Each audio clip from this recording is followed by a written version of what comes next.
Y'all, we need to talk because AI art is maybe infiltrating comics and it's concerning. AI in general is concerning. So let's talk about it. So before I talk specifically about what happened at DC with the canceling of this artist and all of that, I just want to have a quick little safety chat with you. Safety chat. I want to have a quick little discussion about AI because I know it is a very sensitive topic. I just want to be clear before I jump into this in saying that with almost anything that I talk about here that's news, I'm going to be very careful about condemning anyone, and I'm probably never going to be the person to tell you one way or the other, this is AI, this is not AI, this is how you should feel about this is how I feel about this, 100% definitely condemning someone or not, unless I have an overwhelming amount of evidence. And I just feel like the problem with AI is that right now, where we're at, it really is hard to know 100% without a measure of a doubt that this is AI. This is AI art, and I'm looking at it right now. Especially for me, not being a trained professional or anything in AI, and just being, a consumer of art, someone that really loves art and really loves comics, I don't feel comfortable being in that position. I also am not a person that believes AI is inherently bad. I think AI is a tool. It is neither good nor bad. It all depends on how we use it and also how accountable we are for our use of this tool, especially considering that something that I do think is bad is work that is being used to train AI where people that made the original work are not being compensated. And I think that is a massive issue with AI that we need to figure out. So that's where I kind of stand in general. I just want to put that out there so that we can clear the air before we have this conversation. That's where I'm at. So if you came here to watch me point at someone and say, this is awful, this is the worst, or to exonerate anyone and say, definitely not, 100%. That's not what we're going to be talking about here. I'm going to lay out exactly what I know of what's going on with this case, with this instance where someone is being accused of using AI art. I'm going to dive a little bit more into AI art in general. We're going to talk a little bit about tracing, and we're going to talk about where we're going with AI and how we deal with this shift. And what do we do about that? What do we do about that? How do we feel about that? We're going to figure all of that out. And I would highly encourage you in the comments to engage with me. Please, let's have a discussion. Let's all try to respect each other and be kind to each other. But I'm obviously always down to discuss these things with you. This is a big topic. I've heard a lot of stuff about it. I've wanted to get into it, but it's a lot. It's a lot. So the issue here is that Francesco Mattina was accused of using AI to generate art, parts of his art, and I think full pieces. The problem with AI art from a publishing standpoint, by the way, in case you were wondering, this isn't just a moral and ethical thing, which, I mean, it is also that, and there's a lot of people that have thoughts on AI in general. But the issue as a publisher here is actually that with AI art, because there's other art that's probably being used to train the AI, and we don't even know whose art is necessarily being used or stolen in that way. And we also don't know if those artists are being compensated. Probably not. So the issue becomes, it's a rights issue of if you then use AI to make art, you are using art that you don't have the rights to because that art was probably used to train the AI and those people weren't even properly compensated. So that's a problem. So that's why this would be very concerning for DC or any publisher outside of the other implications of what is right and what is wrong here. So what happened was DC got accusations that Francesco Mattina was using AI art. It actually came from the artist community as well. So of the people that were making accusations, a couple of them were Scott Williams and Adi Granov. And basically what they were saying was that they were looking at the artwork and they could see things in it that were messed up. And they were pointing that out. And it also comes down to, this is an artist that already has a reputation in the industry, got a history of being accused of tracing that extends back to, I think it's 2017, and actually was dropped from Marvel after that previous case where people were accusing him of that. So there is history here that is to be considered, I would say. The covers themselves, if we take a look at them, there are some things that people have pointed out to say, yeah, this looks suspicious. Particularly the one in Action Comics 1069 is the S on the cape, which I'm going to be honest, I didn't even know that was supposed to be an S originally when I looked at this artwork. I didn't even realize that. And then I had to look closely and I was like, oh yeah, I see how that's supposed to be an S. And what it kind of looks like, if it is AI, is that the AI may have rendered the S weirdly, the one that's on Superman's chest onto his cape. It got all confused. And then basically, if someone had gone in to fix that, if that is AI, what they could do is they could add the glare, which we see there on the cape. So is that a stylistic choice or is that AI? It definitely looks really weird. That's what I'm gonna say about that. The other one that we have, also looking a little wonky for Superman issue number 17. The S for Superman issue number 18 looks like it might be like double S's almost. A lot of these S's are making people concerned. So basically people have been looking at these covers that we have and have been seeing mistakes in them or things that they think are mistakes. Of course, they could be stylistic choices. Everything could always be that. But these do look like bizarre choices if that's what they are. And honestly, it looks similar to some of the stuff that you would get with AI if it were to render something incorrectly, let's just say. The other issue as well, I mean, something else that I think definitely plays a part here is that, like I said, Francesco does have this history where people have accused him of tracing in the past. And I gotta be honest, I've looked at some of the tracing arguments. Some of them feel not so much like tracing to me, like more like maybe there was an inspiration there. Some of them feel pretty one for one. I can clearly see the case for tracing that's being made. You overlay the images, there's a video out there where they're overlaid, and it does look like those lines are identical. That is something that I also like to see when it comes to tracing, like evidence, is always if I can see a video where they're overlaid or I can create that myself, then that I find is the most compelling issue. So that history being there is obviously a concern. Tracing in general is also an issue in the industry. So outside of AI art, which is its own thing right now, tracing has been going on forever, and a lot of people consider tracing to be theft when you are tracing somebody else's work. Now that goes beyond you just using it as a reference or just looking at it and then drawing your own thing. You're literally taking some artwork and you are tracing over top of those lines. That is not your artwork. A lot of people would consider that to be theft. However, we also have tracing that, you know, we got Greg Land out there, and I feel like it's one of those things where with Francesco, it's like, this is a case where it feels like with the tracing accusations that we have, it's basically making Land look like almost a saint. And Land also does a lot of tracing, but I guess the difference there would be that Land's work, it's his own work.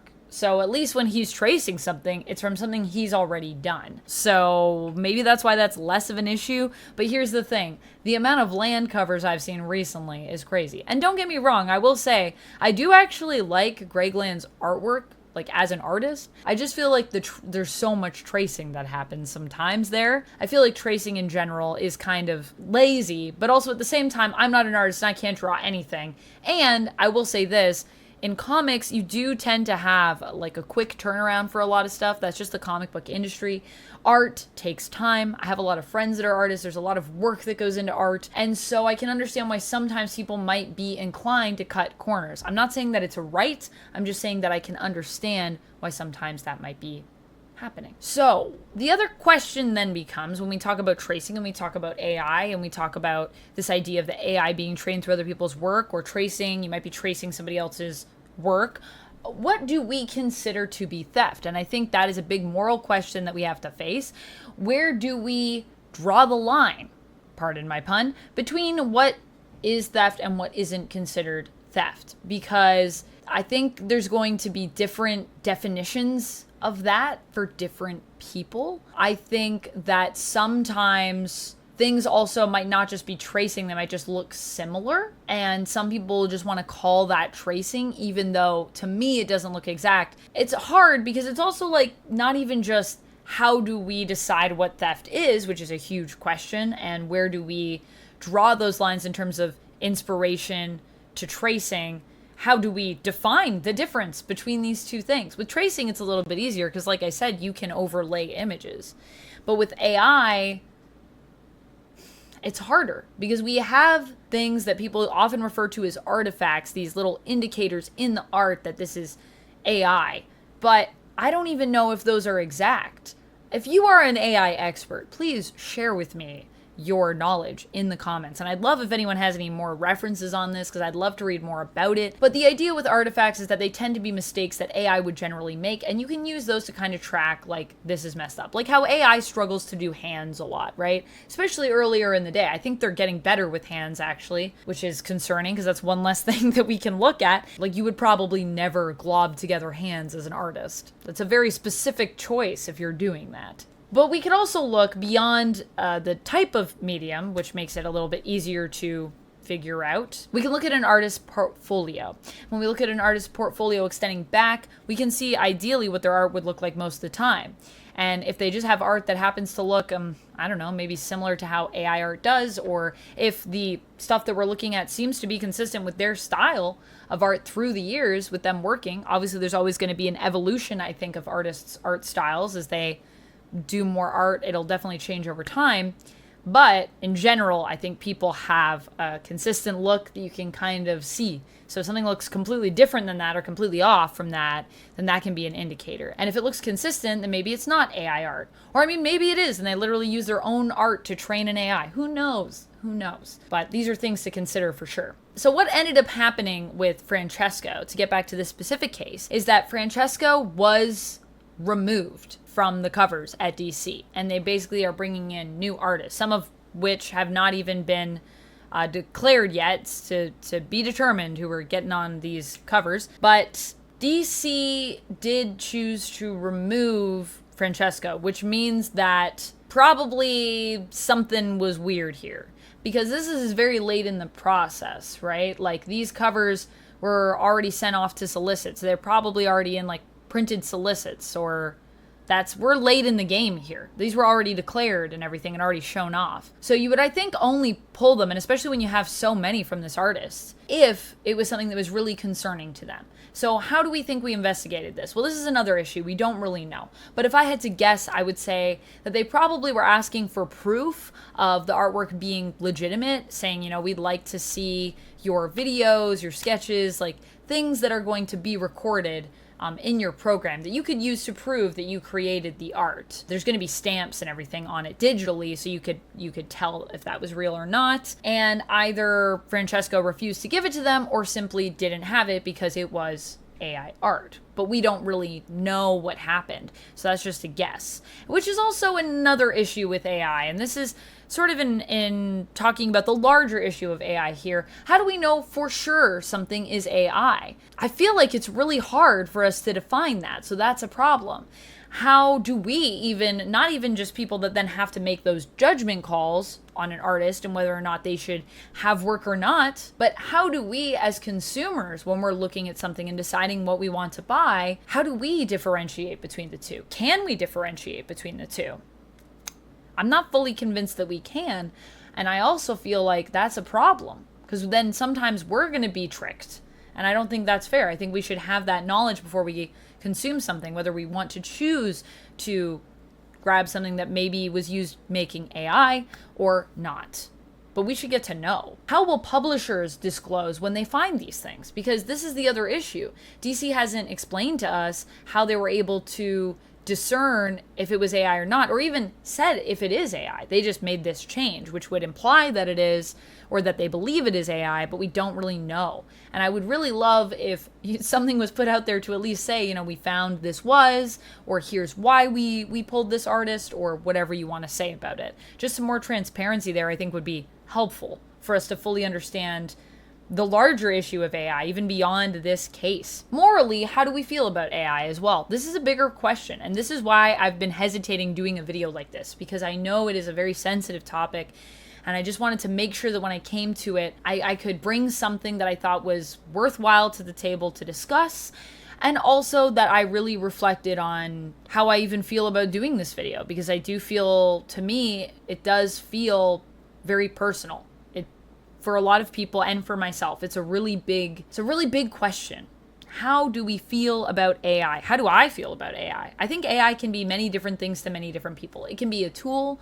It can be just straight up theft. 100%. It can represent laziness, like if you use AI, you just don't want to actually put the time in to do the work. It can be, in a way though, its own form of art at the same time. Even creating something using AI, you have to know how to use that tool to create specifically what you want. Even writing a prompt for AI, in a way, I think is its own kind of art form. That might be really taboo of me to say. It probably is, but that's how I feel it can be. I mean, it can be, like I said, it can be any of these things. It can represent all of these things at once, honestly, too. But how do we feel about it? That's a big question. You have to tell me in the comments how you feel about it. I'm sure we'll all feel differently in some areas, and I think that's also okay. It's good that we're having a conversation. This is important stuff. Because, let's be real, AI is kind of inevitable, for better and for worse, and to varying degrees of those things, better or worse, depending on your take on AI. AI, I think, is here to stay. I don't know if there's anything we can do about that, and I think we kind of have to come to terms with it. So the other question that I guess I pose is, how do we come to terms with AI? Because eventually it's probably going to be here. So this is a really important thing to be discussing, because DC is probably, and all publishers are probably going to have to accept at some point that now AI is a part of the art form. Basically, it's going to get integrated into everything. And I don't just mean visual art. I mean, AI is going to be doing everything. So we have to figure out, how do we want to deal with that? How are we going to mark things clearly for people? What do we even think is okay to use AI for or not? And how do we control this thing? Can we control this thing? How do we accept that one day we might just walk in and see one of these covers, see a cover that is made with just straight up AI, and be like, this looks weird, but that's AI art for you? I know it's a reality that people don't want to live in. I don't know if I want to live in that reality. Honestly, I don't think I do. Hopefully we figure out some of the rights issues so that people whose work is being used to train these AI can get paid. That would be my big thing that I would love to see if we have to come to terms with it. That's where I stand on this. I just kind of wanted to dive into it and give you some perspectives, just trying to show you different sides to this. And I would love to hear what your thoughts on it. Do you think it's AI art? Do you not think it's AI art? How do you feel about AI art in general? How do you feel about the other cases that have come up? How do you feel about tracing? Let's talk about all of this in the comments. It's a very sensitive issue. So please, the only thing that I ask is that as we discuss, that we really do try to respect each other and the different opinions out there. Obviously, artists are important. Artists are so valuable. And I think across all mediums, we should try to protect our artists, because making art is such a human experience, and I really want to make sure that we can connect. But that being said, AI is a tool that can be used to help people craft their art. So I think if we use it well, it could be beneficial. But I want to make sure that we can all stay connected to art. That's so important. And we can't do that without our human artists. I'm a human, and I connect to human art. That's how it is. But robots are also cool. I don't know. It's hard. That's where I stand. I hope you enjoyed this video. Please be kind to each other. Please be kind to yourselves. Please be kind to me. And until next time, friends, stay nerdy.